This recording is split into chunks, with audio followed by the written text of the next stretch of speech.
नमस्कार, बहुत स्वागत आपका। आप देख रहे हैं द न्यूज, आपके साथ मैं सृष्टि मिश्रा। आपको बता दें, एमसीडी चुनाव तो खत्म हो चुके हैं, लेकिन कहीं ना कहीं सियासत खत्म नहीं हो पा रही है। लगातार एमसीडी चुनाव के बाद अब मेयर बनाए जाने को लेकर दिल्ली की सियासत चरम सीमा पर है और इसी टॉपिक को लेकर चर्चा करने के लिए हमारे साथ बीजेपी नेता विनोद बछेट्टी जी हमारे साथ है। सर, बहुत स्वागत आपका द न्यूज में।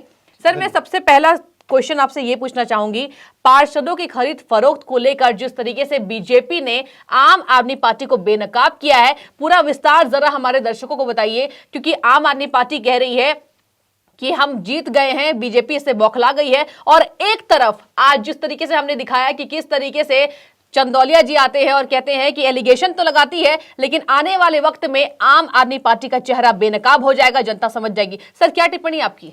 देखिए, ऐसा है कि जो आम आदमी पार्टी का, चाहे वो अपने पार्षदों को मतलब एक बड़ा ज्ञान का पाठ पढ़ाना कि जी आपको कोई फोन आए तो रिकॉर्ड कर देना, ये कर देना, और दूसरी तरफ आम आदमी पार्टी और इनके जो संयोजक अरविंद केजरीवाल जी एक तरफ नतीजों के दूसरे दिन ही कांग्रेस के 2 पार्षदों को खरीद करके और अपनी पार्टी में ज्वाइन करते हैं, है ना। और फिर वही पार्षद अगले 6 घंटे में उसी आम आदमी पार्टी छोड़ो फिर कांग्रेस में वापस ले आते हैं। तो ये सबसे बड़ा एक उदाहरण आपके सामने है कि आम आदमी पार्टी का जिस तरह से इनका जो चाल और चरित्र है वो दिल्ली की जनता समझ चुकी है। आप देखिए, इनका जो वोट था वो 55% वोट था, वो सीधा घट करके निगम के चुनाव में 42% हो गया। और बीजेपी का जो था 35% था, वो करीबन 40% हो गया। ठीक है। तो ये दिल्ली की जनता ने सीधे सीधे अरविंद केजरीवाल के झूठ छल को उन्होंने पहचान लिया है। और मैंने कहा कि जैसे पहले भी आपके चैनल में कहा कि आम आदमी पार्टी के अंत की शुरुआत हो गई है। ये लोग, चाहे इनका जो नेता है, जो राज्यसभा सांसद है संजय सिंह जी, जो कहते हैं भाई ये कहा, आप प्रूफ दिखाइए ना। इन्होंने मनीष सिसोदिया, याद होगा, वो मनीष सिसोदिया ने कहा जी मुझे मुख्यमंत्री का ऑफर आ गया है, मुझे फोन आया है। मनीष सिसोदिया ने ये तक नहीं बताया कि किसका फोन आया, फोन तक नहीं सुनाया। तो झूठ के दम पे ये लोग कर रहे हैं। जिस तरह गुजरात में इन्होंने कहा कि इनके अरविंद केजरीवाल तख्ती लेके घूम रहा था जी, आईबी की रिपोर्ट है कि हमारा मुख्यमंत्री बन रहा है, इतने विधायक हो रहा है, हमारी सरकार बन रही है, लेकिन खुदा पहाड़ निकली चुईया। क्या इनका रहा? आज जो ये पार्टी 2011 में ईमानदारी की बात करने के ना, आज देखिए भ्रष्टाचार में लोग डूब चुके हैं। तो इसीलिए ये लोग भ्रष्ट लोग हैं, इनको डर है। इन्होंने जो अपने लोगों को, जो इन्होंने पार्षद हैं, जो लाखों रुपए लेकर के इन्होंने जो टिकटें बेची है, डर इस बात का है कि जो आदमी 50-50 लाख, 1-1 करोड़ लेकर के इनके यहाँ टिकट लिया, जीता, उसने भी तो कमाना है। तो अरविंद केजरीवाल इसका अर्थ का डर है कि भैया अगर हमने उसको शर्तों पे, क्योंकि उस टाइम तो कहा भी ठीक है आप करिए, लेकिन अब जब इनको लग रहा है कि कहीं ये लोग ना चले जाएं, तो सीधा सीधा बीजेपी पे ये ब्लेम कर रहे हैं। और बीजेपी ये सब निराधार है बीजेपी की तरफ से। भारतीय जनता पार्टी विश्व की सबसे बड़ी पार्टी है। बीजेपी हमारे नेताओं ने कहा हम विपक्ष में बैठेंगे और विपक्ष में पूरा सहयोग करेंगे। जी सर, दूसरा सवाल मेरा आपसे, एक तरफ हमने देखा कि जब इसके नतीजे नहीं आए थे तो टिकट को लेकर भी आम आदमी पार्टी को बीजेपी ने बेनकाब किया था। किस तरीके से बड़े स्तर पर सर फर्जीवाड़ा चल रहा था टिकट को लेकर। क्या लगता है, आपकी क्या राय है इसमें कि अब जब एमसीडी में केजरीवाल आ चुके हैं तब भी पार्षदों को खरीदा जा रहा है, कभी कांग्रेस के, कभी कॉल रिकॉर्डिंग। और हमने बताया कि किस तरीके से बीजेपी नेता ने यह दावा किया है कि मैंने कोई कॉल किया ही नहीं, मैंने कभी बातचीत नहीं की है कि मैं आम आदमी पार्टी में शामिल होने वाला हूं। क्या खुलासे सर, आपको क्या लगता है कि जब जीत चुके हैं तब ये काम क्यों? देखिए, मैंने आपके चैनल पे ही एक वीडियो देखा था कि इनके एक विधायक को लोग उन्हीं की विधानसभा में दौड़ा दौड़ा के पीट रहे थे। और हमने पहली बार देखा कि देश की राजधानी दिल्ली में कि विधायकों की जो मतलब जनता उनको जिता के भेजती है, वही जनता उनको पीट रही है। कि फिर आरोप था कि वो टिकट बेच दी, एक टिकट बेचने के 2 लोगों से पैसे ले लिए। तो ये केवल इनके एक विधायक का नहीं, इनके हर नेता का है। चाहे वो पूरी दिल्ली में जो 250 टिकटों पे इन्होंने पैसे के उस पे लिया। ठीक है। और ये इनको लग रहा है कि अगर हमने पैसे पे, तो देखो टिकट बेच दी, जब आदमी पैसा ले लेते तो उस पर अधिकार है नहीं। तो इनको लगता है कि कहीं हमारे पार्षद इधर उधर ना हो जाएं, तो सीधा सीधा बीजेपी पे वो ब्लेम कर रहे हैं। उन्हें पता है बीजेपी सबसे स्ट्रांग पार्टी है। तो ये अरविंद केजरीवाल का एक बहुत बड़ा, मतलब उसकी चालाकी कहे या मतलब जिस तरह से उसको एक छल की राजनीति है। और भारतीय जनता पार्टी स्ट्रांग, मैंने कहा कि भारतीय जनता पार्टी एक बहुत, मतलब हम लोग सिद्धांतों वाली पार्टी है, इस तरह से नहीं। देखिए, हम लोगों का, हमारे लिए मेयर बनाना तो भारतीय जनता पार्टी को बहुत बड़ी बात थोड़ी है जी। तो लेकिन भारतीय जनता पार्टी विपक्ष में रह करके जो ये लोग, इनको पूरा सहयोग करेंगे हम।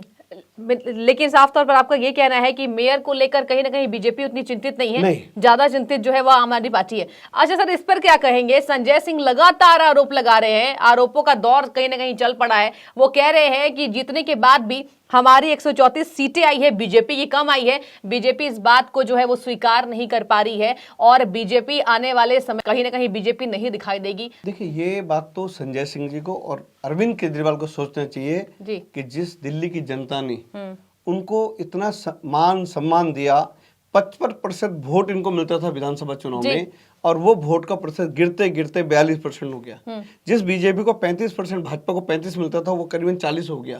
तो आप ये लगाइए कि मतलब दिल्ली की जनता में मतलब किनकी प्रियता बढ़ रही है, इनकी घट रही है और भारतीय जनता पार्टी की बढ़ रही है। अच्छा सर, क्या कहेंगे इस बारे में कि जिस तरीके से मेयर को लेकर कहीं ना कहीं अरविंद केजरीवाल पूरे तरीके से स्ट्रांग नजर आ रहे हैं। वो ये कह रहे हैं कि हमने जो दावे किए थे वो पूरे हो गए, लेकिन हमने गुजरात में भी वो आम आदमी पार्टी की हालत देखी है, हिमाचल में भी देखी है। ये बताइए सर, आने वाले समय पर क्या लगता है, बीजेपी की तैयारी कितनी दिल्ली को लेकर?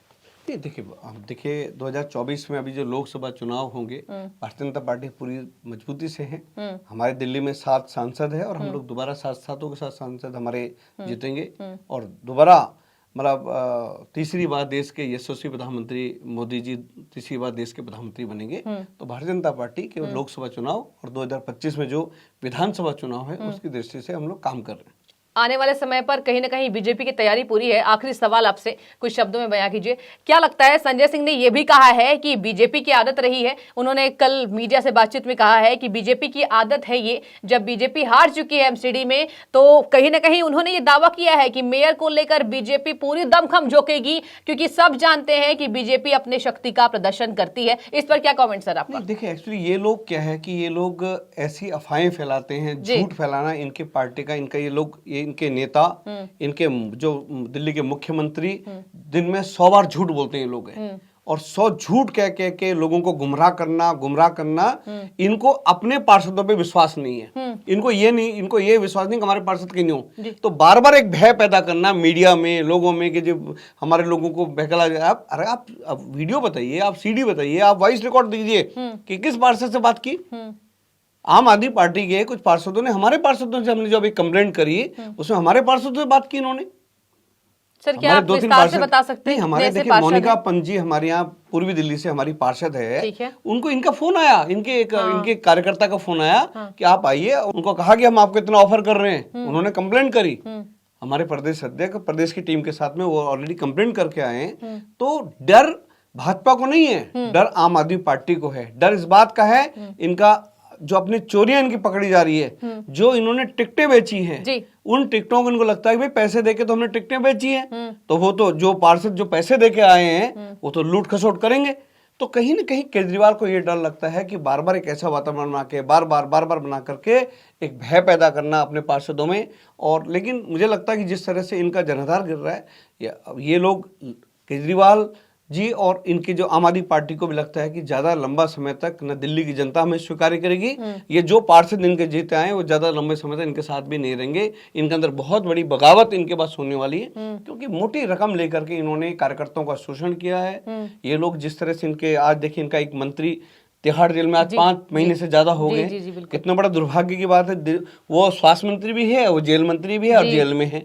आज तक अरविंद केजरीवाल मतलब उनको निकाल दिए। वही पार्टी है जो स्वराज की बात करती थी, जो ईमानदारी की बात करती थी। लेकिन आज तक देखिए आप अरविंद केजरीवाल जी जब लाल किले में और रामला मैदान में बड़े बड़े कस्मे वादे करके कहते थे कि अगर हमारे मंत्री पर कोई भी आरोप भी लगेगा तो हम उसको पद से निकाल देंगे। अरे 5 महीने 4 महीने से ज्यादा हो गया तिहाड़ जेल में। केजरीवाल जी आपकी क्या रिश्तेदारी है? लेकिन क्या है, क्यों नहीं निकाल रहे? क्या लगता है सर आपको? इसका सबसे बड़ा कारण है कि आम आदमी पार्टी का 2 नंबर का जो सारा पैसा था ना, उस पैसे का सारा लेख जोखा वो है सत्येंद्र जैन के पास। अगर सत्येंद्र जैन फंस गया तो उसे पता अगला नंबर केजरीवाल का है। शराब घोटाले में जितना पैसे की डील हुई, जो लेन देन हुआ, वो सब सत्येंद्र जैन था, है ना। आज सत्येंद्र जैन के पक्ष में अरविंद केजरीवाल जी ने दिल्ली सरकार के बड़े बड़े वकील कर रखे हैं। अगर इतने ही ईमानदार होते तो आज बाहर क्यों नहीं आए? तो देखिए पॉलिटिकल हमारी लड़ाई हो सकती है, हम भारतीय जनता पार्टी के हैं, वो बिल्कुल। आम आदमी पार्टी के जी, हैं। जी। लेकिन न्यायपालिका तो किसी के पक्ष में नहीं हो बिल्कुल, सकती। बिल्कुल। आप अगर न्यायपालिका से 4 महीने से ज्यादा आप जेल में हैं तो कहीं ना कहीं चोरियां की है। तो अरविंद केजरीवाल जी, केवल आपसे इतना निवेदन है कि आपके चैनल के माध्यम से मैं अरविंद केजरीवाल से पूछना चाहता हूं जी। कि आप सत्येंद्र जैन को उनके पद से पद मुक्त क्यों नहीं करते? एक आपने राजेंद्र पाल जी, देखिए आपने, आपका दलित विरोधी चेहरा सामने आ गया। जी। आपने देखे राजेंद्र पाल जी ने जो कहा, आपने 1 सेकंड में उनको निकाल दिया। और मुझे लगता है कि इनको, सत्येंद्र जैन जी को इनको निकालना चाहिए। सत्येंद्र जैन जी दिल्ली में जो आम मोहल्ला क्लिनिक थी, मोहल्ला क्लिनिक बिल्कुल, बिल्कुल। कितना बड़ा भ्रष्टाचार उनमें हुआ। तो ऐसे अनगिनत इनके भ्रष्टाचार, इनकी चोरियां, इनके झूठ, ये लोग दिन में 100 बार झूठ बोलते हैं। ठीक है, तो ये थे हमारे साथ भारतीय जनता पार्टी के नेता विनोद बछेटी, जिनका ये कहीं ना कहीं साफ तौर पर ये कहना है कि एमसीडी में भाजपा नहीं आ पाई लेकिन वोट शेयर बढ़ा है। इसके साथ ही जिस तरीके से पार्षद को लेकर खरीद फरोख्त की पूरी तैयारी बेनकाब कहीं ना कहीं केजरीवाल नजर आए, इस पर आपकी क्या राय है हम जानने की कोशिश करेंगे। इसके साथ ही जिस तरीके से मेयर बनाने को लेकर दिल्ली में सियासत गर्मा चुकी है, पूरी तरीके से भारतीय जनता पार्टी ने कहा है कि आम आदमी पार्टी कट्टर ईमानदार तो नहीं लेकिन कट्टर बेईमान है। बनने के बाद भी, एमसीडी में जीत के बाद भी पार्षदों को खरीदने की कोशिश कर रही है। क्या इसका असर होगा दिल्ली में मेयर बनाने को लेकर, देखने वाली बात होगी। फिलहाल आपका बहुत शुक्रिया सर, बहुत बहुत धन्यवाद आपका चैनल से जुड़ने के लिए और जवाब देने के लिए। बहुत शुक्रिया आपका। आप देखते रहिए द न्यूज़।